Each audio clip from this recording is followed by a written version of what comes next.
অবসাদ মানে ক্লান্তি, অবসাদে থাকে না কোনো শান্তি। অবসাদ মানে মন খারাপ করে রাখা, অবসাদ হলে কথা না বলে সারাক্ষণ চুপচাপ থাকা। অবসাদে মন বসে না কাজে, নিরাশা হতাশার কথা কানের কাছে বাজে।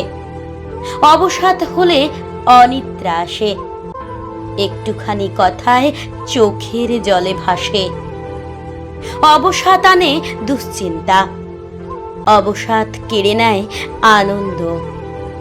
অবসাদে মন ভেঙে যায়, অবসাদে ভুগে প্রাণ হারায়। অবসাদে ভোগে প্রেমে বিফল যারা, অবসাদের শিকার মেধাবী ছাত্রছাত্রীরা।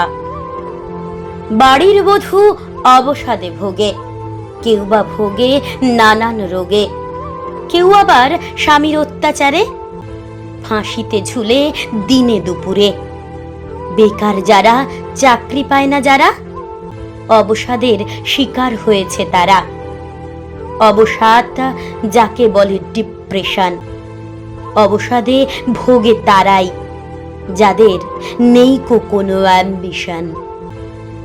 অবসাদ, অবসাদ, অবসাদ। কেউ অবসাদে যদি ভোগে, জানতে যদি পারা যায়, তার প্রতি মন ভরে ওঠে মায়ায়। কেন অবসাদ? কেন মন খারাপ? কারণ কি? জানার জন্য নানান ধাপ।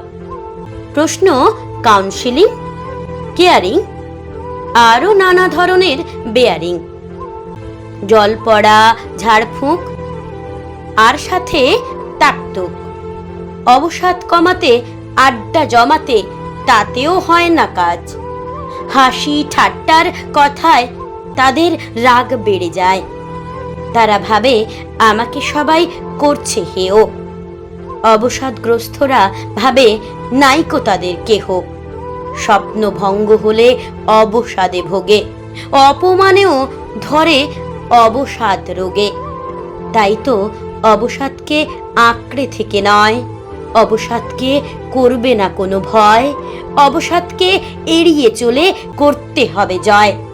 অবসাদ নয়, অবসাদ নয়, অবসাদ নয়।